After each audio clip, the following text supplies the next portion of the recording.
यह कहानी 1986 की मुरादाबाद के पास के एक गांव की है। गांव की शादियों में अक्सर विदाई लेट हुआ करती है। वहीं रमेश की भी शादी उसी समय हुई थी। उस समय गाड़ियों का चलन कम था। दूल्हा दुल्हन को ले जाने के लिए डोलियों का इस्तेमाल होता था। उनको उठाने के लिए कहार लगते थे। दुल्हन को विदा करवाकर बाराती साइकिल पे व पैदल चल के गाँव की तरफ जा रहे थे। डोली में दुल्हन अकेली थी। रमेश डोली के साथ पैदल चल रहा था। शाम को अंधेरा बढ़ने लगा था। एक जगह दुल्हन ने आवाज देकर रमेश को बुलवाया और बोली, मुझे वॉशरूम जाना है। रमेश ने कहारों को बोलकर डोली को नीचे रखवा दिया। दुल्हन को झाड़ियों में वॉशरूम के लिए भेज दिया और रमेश वहीं पेड़ के पास खड़ा होकर इंतजार करने लगा। दुल्हन थोड़ा आगे झाड़ियों में चली गई। तभी रमेश को किसी औरत की आवाज सुनाई दी जो कह रही थी कि मैं रास्ता भूल गई हूँ, शाम हो गई है, कुछ लोग आ रहे थे, उनको देखकर मैं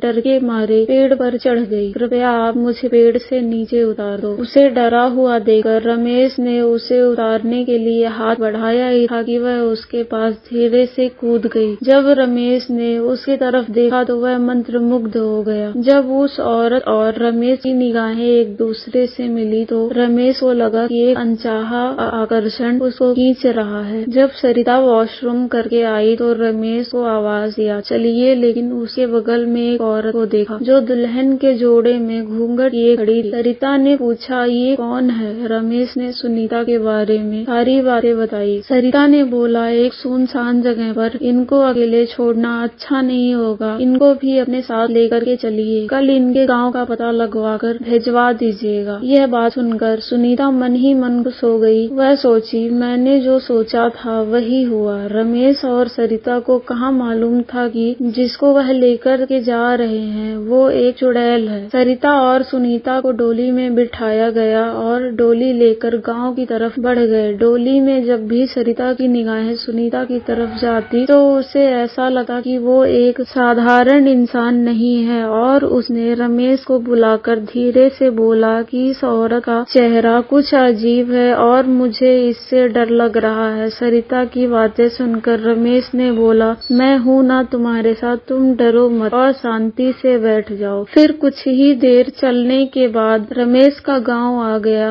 और उसके घर के सामने जाकर डोली को कहारों ने नीचे रख दिया। दुल्हन को उतारकर परंपरा के मुताबिक उसे उसके कमरे में बिठाया गया और सुनीता को दूसरे कमरे में बिठाया गया। लोग काफी थके हुए थे जिसके कारण सब अपने अपने कमरों में जाकर आराम करने लगे। रात के 11 बज रहे थे। सभी लोग अपने कमरे में सो गए थे। रमेश अपने कमरे की तरफ जाने ही लगा था कि उसके कानों में किसी की आवाज सुनाई दी और रमेश उस आवाज की तरफ खिंचा हुआ चला गया। रमेश जिस कमरे में गया उस कमरे में सरिता नहीं सुनीता घूंघट किए बैठी थी। रमेश को लगा कि वह सरिता के कमरे में गया है। इधर सरिता पूरी रात रमेश का इंतजार करती रही।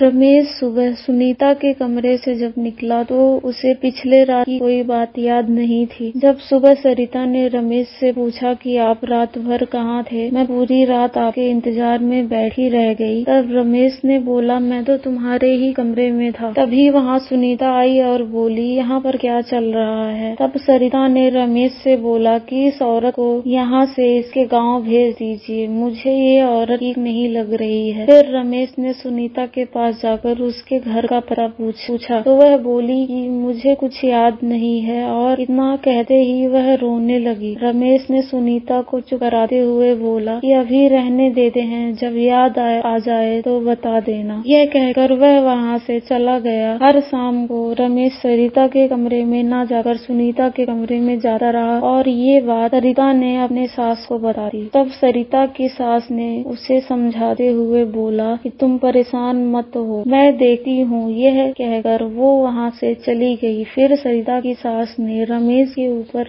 नजर रखना शुरू कर दिया। तब उसे पता चला कि सरिता सही कह रही थी। अगले दिन रमेश की माँ ने गांव के किसी व्यक्ति को बुलाकर सुनीता को बैलगाड़ी से गांव से बहुत दूर छोड़कर आने के लिए बोल दिया। लेकिन बैलगाड़ी पर जब सुनीता बैठी तो बैलगाड़ी को खींचने के लिए तैयार नहीं हो रहे रहे थे, बार बार भागने की कोशिश कर रहे थे। इसी तरीके से उस व्यक्ति ने सुनीता को गांव से बहुत दूर छोड़कर चला आया। कुछ दिनों तक रमेश काफी उदास रहता था। इसी बीच रमेश का बड़ा भाई कुछ काम के सिलसिले से शहर चला गया। खेत की रखवाली करने के लिए रमेश को खेत में सोना पड़ता था। रमेश जब पहले दिन खेत में मचान पर सोने गया तो रात में 12 बजे के समय उसे अपने बगल में किसी के सोने का एहसास हुआ। उसने मुड़कर देखा तो सुनीता वहाँ सोई थी। उस दिन के बाद वह लगातार आने लगी। उसके भाई को वहाँ शहर में कुछ आवश्यक कार्य की वजह से 2-3 महीने तक रहना पड़ा। इस वजह से रमेश को खेत में सोने के लिए लगातार जाना पड़ा। शादी के 3 महीने बाद सरिता ने रमेश को प्रेग्नेंट होने का बात बताया और उसी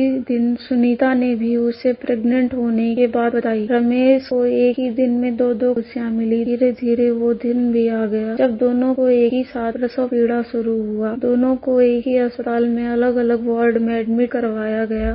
दूसरे दिन सरिता को एक बदसूरत और विकृत लड़का पैदा हुआ और थोड़ी देर के बाद वह बच्चा मृत हो गया। और वहीं सुनीता को बहुत ही खूबसूरत बच्चा पैदा हुआ। सरिता को डिस्चार्ज करवाकर बैलगाड़ी से गांव में छोड़कर दवा लेने के लिए वह शहर जा रहा था। सरिता और परिवार के लोग काफी दुखी थे। सुनीता को डिस्चार्ज करवा के रमेश लेकर गांव की तरफ रवाना हो गया। रास्ते में उसने बोला, चलो मैं तुम्हें तुम्हारे घर पर छोड़ दूंगा और अपने घर पर जाकर तुम्हें अपने घर ले जाने की बात करूंगा। लेकिन यह सुनने के बाद सुनीता ने कुछ रमेश को जवाब नहीं दिया। बैलगाड़ी कुछ समय बाद उसी पेड़ के पास पहुंच गई जहां पहली बार रमेश को सुनीता मिली थी।